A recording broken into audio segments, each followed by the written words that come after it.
मैं पटना में एक निजी अस्पताल में कार्यरत हूँ। साथ ही साथ हमारे समाज का एक संस्था है, उसका नाम है रचनात्मक नोनिया संयुक्त संघ। आवाज़ जा रही है ना आप लोग पीछे से? रचनात्मक नोनिया संयुक्त संघ, ये संस्था अपने समाज के उत्थान के लिए कार्य करती है। ये एक गैर राजनीतिक संस्था है, राजनीतिक किसी भी पार्टी से कोई लेना देना नहीं है। इसमें हम और आपका ही सहयोग होता है, इसमें थर्ड कोई नहीं है, ना सरकार। ठीक है, जो संस्था किन उद्देश्यों पे काम करती है, संस्था को क्या चाहिए, वो मैं आप लोगों को बताना चाहता हूँ। बस 5 मिनट मुझे आप थोड़ा सा ध्यान से सुन लीजिएगा।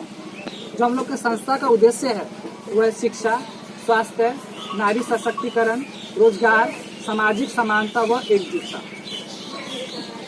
आज जो स्थिति हुई है, हम सुबह से आए हुए हैं ग्वालियर गांव में, जो स्थिति देख रहे हैं और जो सुनने से पता चला है, तो वही जो सामाजिक, जो हम जिस संस्था के थ्रू हम काम कर रहे हैं, जो अन्य जगहों पर, अन्य जिलों में, अन्य राज्यों में जो स्थिति है, वहाँ यहाँ भी वही स्थिति है।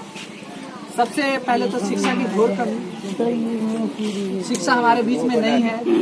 शिक्षा के साथ साथ रोजगार की यहाँ कमी। अगर रोजगार होता तो हमारा भी पक्का मकान होता और मकान आग का नौबत नहीं आता। अगर हमारे पास रोजगार होता तो आग नहीं लगता, हमारे पास भी महल होता, हम भी आराम से रहते। इन सब चीज कमियों को हम लोग आपस में, एक होता है ना कि हम लोग आपस में एक दूसरे का, जो आपके पास है वो मुझे दीजिए, मेरे पास हम आपको दीजिए। उसी के थ्रू संस्था में शिक्षा का हम लोग शिक्षा सेंटर खोलते हैं। जहाँ भी इस तरह का जो हमारा समाज है, जहाँ पे शिक्षा वर्ग की कमी है, उन बच्चों को हम लोग कोचिंग पढ़ाने का काम करते हैं। वो हमारा ही, जो भी यहाँ का ही लोकल कोई भी विद्यार्थी ही होगा जो हमारे बच्चों को पढ़ाएगा। संस्था के तरफ से उसको कॉपी, पेन, पेंसिल जो भी होगा वो मुफ्त दिया जाएगा उस बच्चे को पढ़ने के लिए। और बच्चा जैसे जैसे आगे पढ़ेगा, उसके भविष्य के लिए और भी आगे आगे हम लोग कार्य करेंगे। ये तो प्राइमरी एजुकेशन है। सबसे पहले प्राइमरी एजुकेशन बहुत ज़रूरी है, तो हम लोग प्राइमरी एजुकेशन तक की बात करते हैं, क्योंकि प्राइमरी एजुकेशन से ज़्यादा यहाँ पर मुझे नहीं लगता कि अभी आवश्यकता है। ठीक है, दूसरा हमारा है स्वास्थ्य। अधिकतर आदमी, जो भी मेरे बीच में माता बहन है जो 35 प्लस से उम्र के अधिक है, जब तक वो बीमार नहीं पड़ते तब तक वो किसी अस्पताल में नहीं जाते, तब तक वो कहीं भी जांच करवाने प्राइवेट क्लिनिक में नहीं जाते। जबकि होता ये है कि हम लोग को 35 उम्र के बाद हमेशा अपना बीपी चेक, अपना शुगर चेक करवाते रहना चाहिए। ठीक है, हम लोग को तब मालूम चलता है जब हम लोग बहुत ही कंडीशन खराब हो जाता है, तब हम लोग को पता चलता है कि हमें शुगर की बीमारी है या हाइपरटेंशन, बीपी की बीमारी है। अब वो फिर समय कम रहता है, फिर जो भी हमारा परिवार वाला रहता है वो बचा नहीं पाता है। और जब हम डॉक्टर के पास जाते हैं तो डॉक्टर बोलता है कि इनको ये प्रॉब्लम था। आप जो हम लोग का क्या नाम होता है यही कि अभी तो हम लोग को मालूम चला है, क्योंकि इससे पहले हम लोगों ने चेक ही नहीं करवाया, हम लोग को मालूम कहाँ से चलेगी। तो इसको लेकर संस्था एक काम करती है कि जो भी अपने समाज के डॉक्टर हैं, मैं खुद एक मेडिकल पेशे से हूँ और भी हमारे समाज में बहुत सारे डॉक्टर्स हैं, जो आपको कई तो आपके नज़दीकी खगड़िया वगैरह के डॉक्टर हैं और भी हैं डॉक्टर। तो हम लोग डॉक्टर्स की टीम बुलाते हैं इस जगह। जो भी होता है हमारा आप लोग के सहयोग से ही, जो काम होगा आपके सहयोग से, क्योंकि यहाँ पर हम या मेरे कोई और भी पदाधिकारी रोज हम लोग नहीं आ सकते। ये संस्था पूरे भारत में काम करती है, एक सिर्फ बिहार में नहीं काम करती है। झारखंड में भी है, आपको आसाम में भी है, पश्चिम बंगाल में है, आप मुंबई चले जाइए, बेंगलोर, दिल्ली, इन सभी जगहों में आरएनएसएस संस्था काम करती है। तो स्वास्थ्य शिविर लगाने से हम लोग ये करते हैं, उनको अपनी तरफ से जो दवाएं होती है मुफ्त देते हैं। रेगुलर चेकअप जो होता है उनको, जिस किसी भी मरीज को अगर बीपी का बीमारी है तो उसको हम लोग बताते हैं कि आप रेगुलर चेकअप में रहिए। ज़्यादा अगर सीरियस कंडीशन है कि नहीं इनको और आगे की है तो उनको पटना के लिए भी रेफर करते हैं, या जो भी नियर बाई मेडिकल कॉलेज हो वहाँ के लिए हम अपने आरएनएसएस पेड पर वो लिख कर देंगे। आप जहाँ भी जाइए वहाँ आपको सहूलियत मिलेगा। ये एक एनजीओ है भारत सरकार द्वारा मान्यता प्राप्त। ये हमारा स्वास्थ्य से रिलेटेड है। साथ ही कई बार होता क्या है कि हम लोग डॉक्टर के बहकावे में कभी कभी आ जाते हैं, होता कुछ और है, इलाज कुछ और हो जाता है। मान लीजिए कि आप किसी डॉक्टर के पास जाते हैं तो पहले फीस जमा कीजिए, फीस जमा करने के बाद आपको डॉक्टर देखेगा। पर अपने समाज से या संस्था से जुड़े रहने के बाद, या जो भी मेरे पदाधिकारी हैं, साथ में बुलबुल जी हैं, रणधीर जी हैं, और भी बहुत सारे लोग हैं जो जुड़े हुए हैं। आप इनको इन्फॉर्मेशन देते हैं कि हमें डॉक्टर साहब से बात करना है, वो कभी भी आपको 24 आवर बात करवा सकते हैं, 24 आवर। क्योंकि जो मेडिकल का ड्यूटी होता है वो कोई ना कोई हमेशा जगह ही रहता है, ठीक है। कभी मेरा इमरजेंसी ड्यूटी होता है, कभी डॉक्टर मनीष रोशन है जो RNSS के राष्ट्रीय अध्यक्ष हैं और मैं RNSS में राष्ट्रीय महासचिव हूँ, तो हम लोग का अल्टरनेट ड्यूटी भी रहता है। और भी बहुत, डॉक्टर अमित हुई, डॉक्टर पूनम हुई, यहाँ तक कि महिलाएं डॉक्टर भी हैं हमारे समाज में। तो ये हम लोग काम करते हैं। और सबसे मेन मुद्दा आता है खून की। आजकल आप लोग भी देखे होंगे कहीं अस्पताल में भर्ती है ऑपरेशन करवाने के लिए, तो सबसे पहले डॉक्टर बोलता है कि एक खून की जरूरत है, सबसे पहले बोलता है। तो एक ही ऑप्शन बचता है, या तो खरीदो या तो अपने आप को दो। तो जब तक आप किसी को नहीं दीजिएगा तो आपको कौन देगा? आप हमको 1 रुपया दीजिएगा तब ना आपको किसी बुरे वक्त में हम 2 रुपया देंगे। तो यही सिद्धांत रखना है कि ब्लड डोनेट करने से कभी कुछ बीमारी नहीं होता है। बहुत लोगों के मन में होगा कि ब्लड डोनेट किए तो हमको कमजोरी होगा, ऐसा कुछ नहीं है।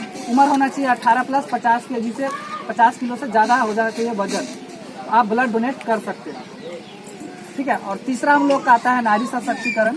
नारी सशक्तिकरण में बहुत कम उम्र में विवाह शादी कर देना।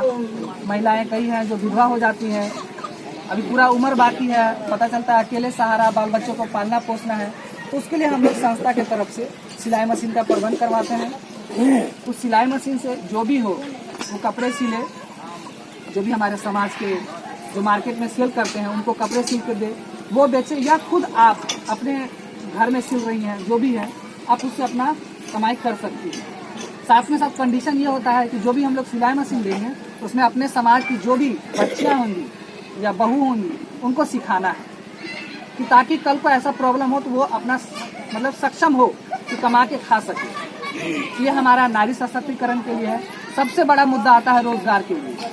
रोजगार उसी को मिलता है जो या तो पढ़ा लिखा हो या टेक्निकल नॉलेज हो। पढ़ा लिखा है तो आप इंटर, ग्रेजुएशन, मैट्रिक कम से कम किए होने चाहिए, तब आपको जो भी जॉब हुआ उसके अकॉर्डिंग आपको जॉब मिल जाता है, ठीक है। टेक्निकल नॉलेज वो नॉलेज होता है जिसमें बढ़ाई का काम हो, कारपेंटर का काम हो, ये सब काम आता है, ठीक है। अगर आपके पास टेक्निकल नॉलेज है तो आपको अधिक पैसा मिलेगा। टेक्निकल नॉलेज नहीं होता कि अधिक पैसा मिलेगा, ठीक है। तो उसके लिए हमारी संस्था, दिल्ली की कई कंपनियां हैं, मुंबई की कई कंपनियां हैं, गुड़गांव की कई कंपनियां हैं। इन कंपनियों को बुला के एक जगह पे, जो भी पूर्णिया, जैसे पूर्णिया में हमको लगाना है तो पूर्णिया में कोई एक जगह निर्धारित करेंगे, जो भी लोकल सपोर्ट देंगे, एक जगह से ये पूरा समुचित व्यवस्था होनी चाहिए। वहाँ टीम आएगी, जो भी स्टूडेंट होगा, 1-2 दिन पहले प्रचार करना होता है। जो भी स्टूडेंट है, जो पढ़ा लिखा है, जो अनपढ़ है, सभी को उसी के अनुसार रोजगार हम लोग देने का काम करते हैं। वो रोजगार आपको दिल्ली, मुंबई, हरियाणा, गुजरात, कलकत्ता, इन जगहों पर हो सकता है। साथ में इसके और भी हैं, जैसे मेरे ही हॉस्पिटल में कोई जगह खाली रहेगा तो हम वहाँ बोल सकते हैं, आप उस लायक हो तो। मान लीजिए किसी को अगर उस काम में ही नहीं आता और उसको रखेंगे तो काम नहीं हो पाएगा ना, तो वो हम लोग काम करते हैं। सामाजिक समानता में ये आता है कि आज हम इस जगह पर हैं तो इसका मतलब ये नहीं कि कोई मेरे नीचे है या मेरे से गरीब है तो हम उसको कुचल दें, ये चीज़ नहीं होना चाहिए। आज हम जिस बराबरी पे है, मेरा फर्ज बनता है कि हम अपने बराबरी पर ही आपको लेकर आए। ये सामाजिक समानता है और एकजुटता सबसे मायने रखता है। अगर आप लोग एकजुट रहिएगा तो सारा कोई मजबूत है, आपके सामने कोई उंगली नहीं दिखा सकता। जो हमारे अंदर सबसे बड़ी कमी है कि हम लोग एकजुट नहीं रहते, फुटुक फुटुक कर रहना पसंद करते हैं, वो खराब चीज़ है। उस चीज़ को ख़त्म कीजिए। साथ के साथ जो नशा वाला चीज़ है उस चीज़ को भी त्यागना होगा। नशा एक बहुत ही मतलब जो आपका डेवलपमेंट का ग्रोथ रोकता है, वो नशा ही है। संस्था में अन्य काम भी हुए हैं, बहुत सारे संस्थाएं, इतना मैं बता नहीं पाऊंगा, जो हम पिछले 5 साल से कर रहे हैं बता नहीं पाऊंगा। बाकी विशेष जानकारी आप लोगों को चाहिए तो आप हमारे फेसबुक, यूट्यूब, ट्विटर से पता कर सकते हैं। अन्य और भी हमारे पदाधिकारी लोग हैं, इनसे आप पता कर सकते हैं।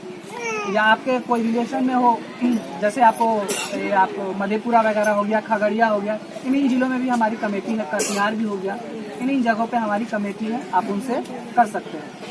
जो मुझे सूचना मिली जिस दिन आग लगा, उसी दिन मुझे सूचना मिली कि इस गांव में आग लग गया है और यहाँ से रणधीर जी ने बताया।